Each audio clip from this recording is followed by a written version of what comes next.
East Harptree Orchestra, or EHO as it's affectionately known, never really had an official start. 10 years ago, 3 families got together one Christmas because each of us had got 1 or 2 children who played an instrument or were learning an instrument, and one of the adults also played, and we thought it would be fun to join together. And it was chaotic, but great fun as a sort of a theme for a meal. And we knew of other children in the area and 1 or 2 adults who might support us, so we spread the word around that we were going to try and meet together as a group. And word got round, and it just grew like topsy. Our aim has always been just to have anybody of any age, any ability on any instrument, enjoying making music together. And then it became obvious that we needed some sort of focus to aim for, so we decided to have a summer concert in the theatre, where we're just about to rehearse now. And it went on from there, into this sort of mini Glyndebourne with picnics and flags and balloons and fireworks and so on. I mean, it's ludicrous, because all we are is a tin pot little organisation of village players.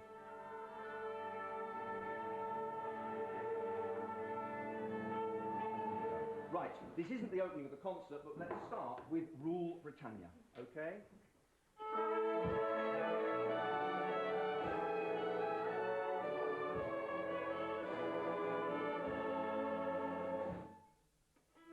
Having any instrument you like in does mean we've had some strange balances. I think it's almost as bad now as it's ever been. We've got something like 23 flutes, I think, at the last count, and something like 12 or 14 recorders, so that does give a slightly shrill edge when they all play. The violins are getting stronger and stronger now, and then presumably 2 or 3 people might leave and we're back to square one. We're waiting for the bagpipes to arrive. That'll be the killer.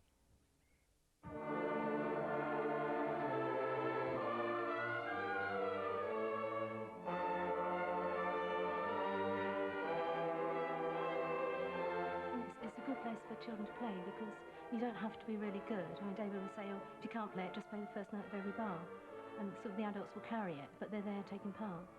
Which it's good to learn the discipline of it, isn't it? And then those children who apparently come with just playing a note of every bar, suddenly, as the years pass, you realise that they are the competent players, and then they leave because they're 18 and they move on, and Pat and I are still here. We don't get any better, and we don't get any worse. That's because we don't practice. We play a huge variety of music in the orchestra. That's what makes it so fun.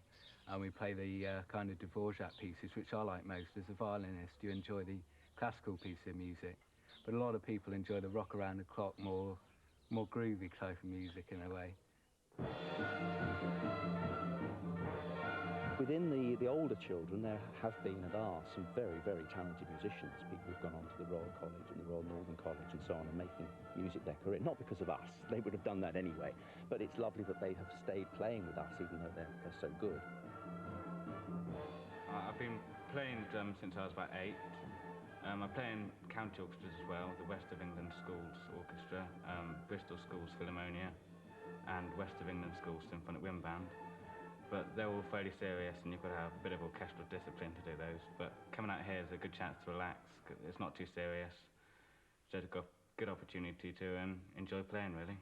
It's almost the opposite from an ordinary orchestra.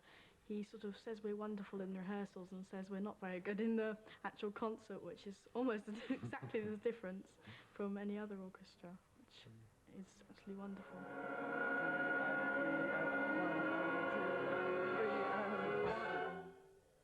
Tremendous. Yes, trumpets, I don't often say it, but yes, as much as you like there. That's lovely. I do like it when you look at me like.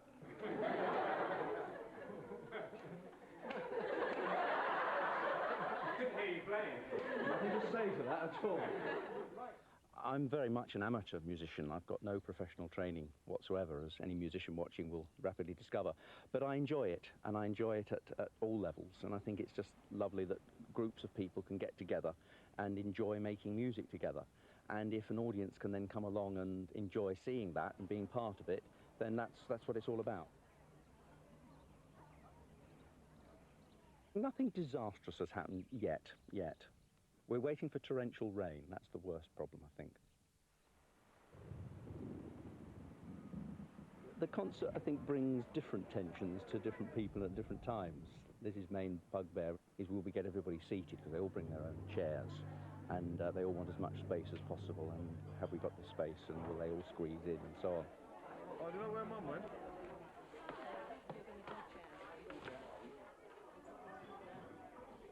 I think it could be all right, and It's on and off. Yeah. Well, we've had lots of rehearsals, and it's been quite busy since Christmas, and then I think we're going to be good tonight. It's going to be brilliant. Yeah, really looking forward to it. we're a bit worried about the tuning. Yeah, we're actually more worried about the fact it might rain and we'll have to wait till afterwards to eat.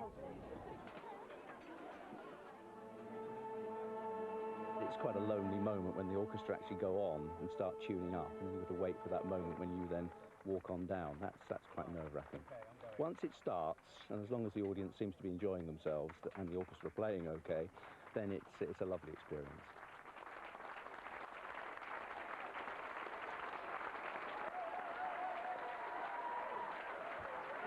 This is our 19th concert. And in preparing for those 19 concerts, we've had something like 200 rehearsals. Because if you multiply the length of each concert by the number in the audience, you arrive at the figure that we've played for something like 17,500 audience hours, which is the equivalent of playing to one person continuously, 24 hours a day, for 2 years. I don't know why you're laughing, because by the end of the evening you'll think you're that one person.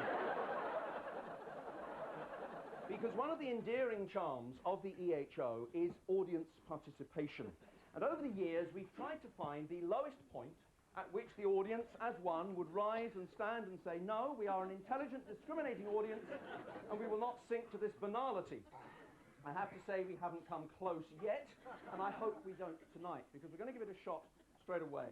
A 1, 2, 3, 4. 1, 2, 3 o'clock, 4 o'clock, 5, 6, 7 o'clock, 8 o'clock, 9, 10, 11 o'clock, 12 o'clock, 13 o'clock, around the stop, stop, stop, stop, stop.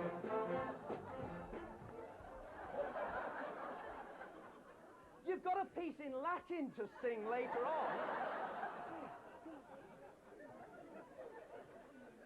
I didn't. Look, if you can't do that and hold it, staple it to the neck in front. Or a 1, a 2, a 1, 2, 3, 4. 1, 2, 3 o'clock, 4 o'clock, 5, 6, 7 o'clock, 8 o'clock, 9, 10, 11 o'clock, 12 o'clock, 13 o'clock, around the clock.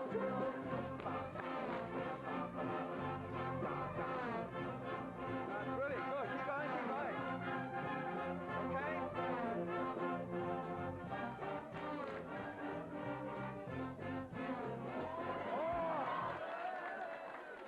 Now, O Fortuna from Carmina Burana by Karl Orff. It's an orgiastic chant by drunken sex-mad monks. Perfect, I said. Perfect. Well, the monk bit doesn't fit, but everything else is absolutely perfect. So, against my better judgments, if you would turn, please, to page 6 of these programs, the words, you've got to spit the words out, whisper them. Doesn't matter what note you sing. I say this to the orchestra all the time. So just get the words in rhythm. Right, here we go. 1 and 2 and 1. Semper crescis, aut Dei crescis. Louder!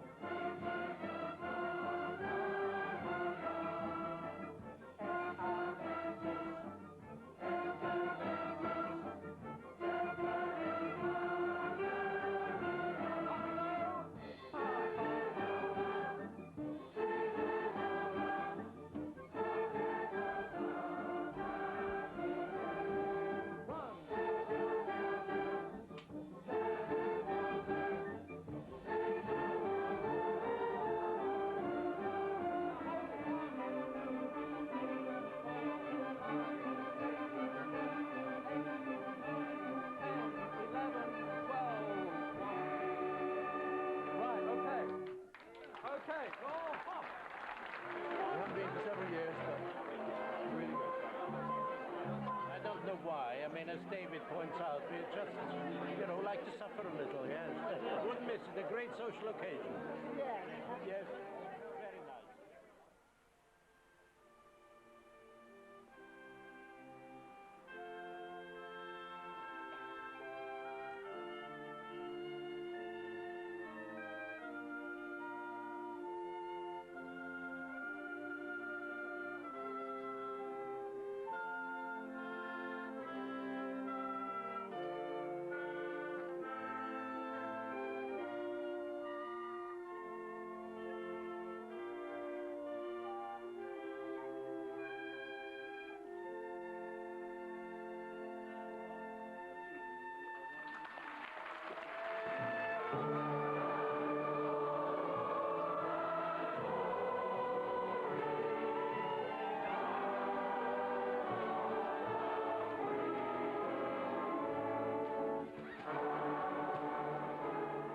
It does take a lot of effort and work, and it takes a lot of our time up.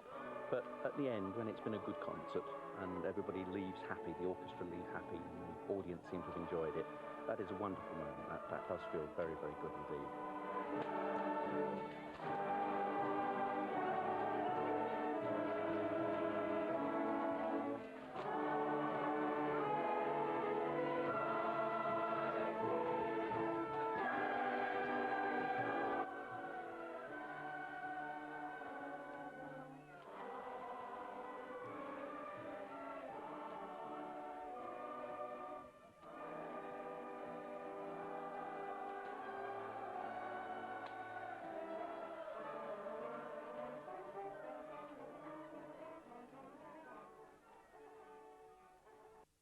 The James Bond movie.